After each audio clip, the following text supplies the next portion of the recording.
Hello everybody, and welcome to the 13th week of the semester. We're not that far from being finished, and so the good news is this will be the final week that you actually have to do a posting. You actually have a couple of readings from Salman Rushdie here, and I want you to pay close attention to those.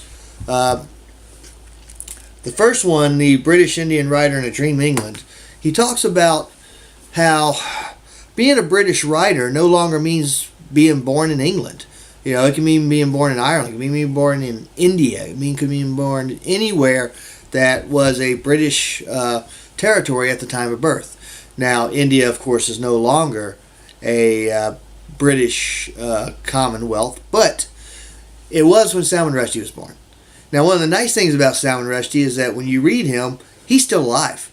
And for a while, he actually lived in Atlanta. So, yeah, you get to read a living author this week. Isn't that pretty cool?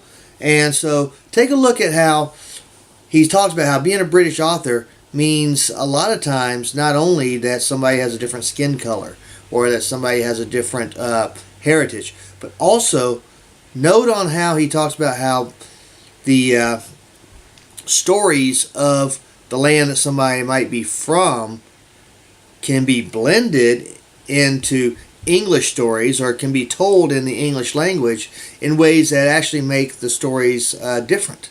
So that's something that you might want to consider as you read the second Salman Rushdie requirement, which is The Prophet's Hair.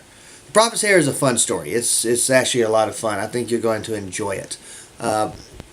It's got a little mystical magic in it, and I think that as you read it, you're going to be quite entertained. Remember to do the posting. Again, this is the last time you do postings. So, if this is the last week we do postings, what do we do for the rest of the semester? Well, the answer to that question is your research paper. So, I have here the introduction to that, and of course the annotated bibliography is due next week, by next Wednesday. So it's time to get started on your research, folks. This is your big project. This is going to be worth, I think, somewhere around 25% of your grade. So you need to take this project seriously.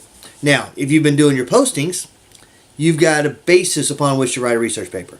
Essentially what you'll do is think of one of the stories or one of the essays or one of the poems that you've read that you really liked and go ahead and write a research paper about that particular piece. So a lot of people like The Old Nurse's Story. A lot of people like Goblin Market. A lot of people like Rime of the Ancient Mariner, Vindication of the Rights of Woman.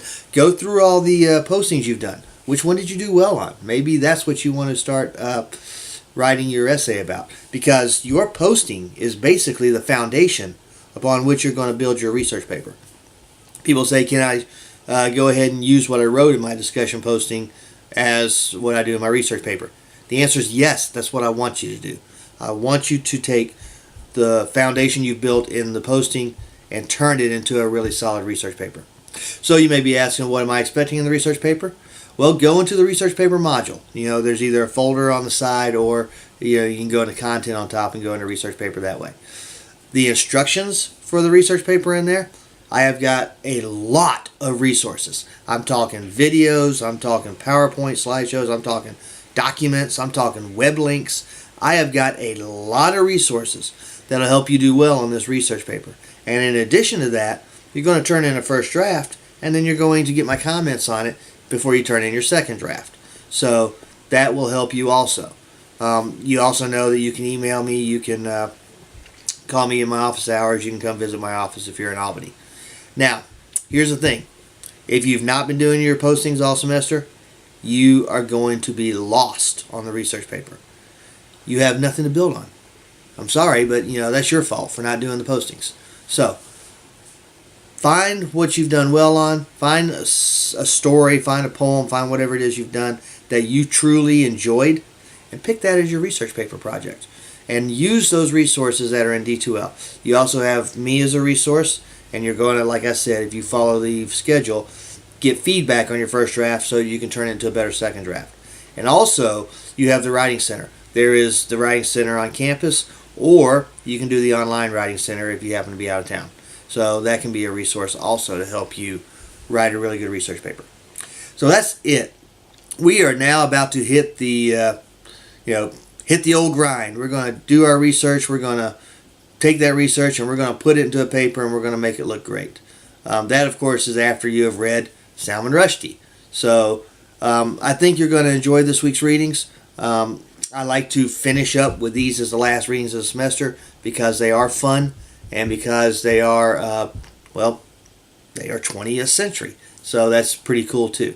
And then we can go hard into that research paper for these last 3 weeks or so. All right, so that's all I got. If you have any questions, you feel free to contact me, and I'll be glad to answer them.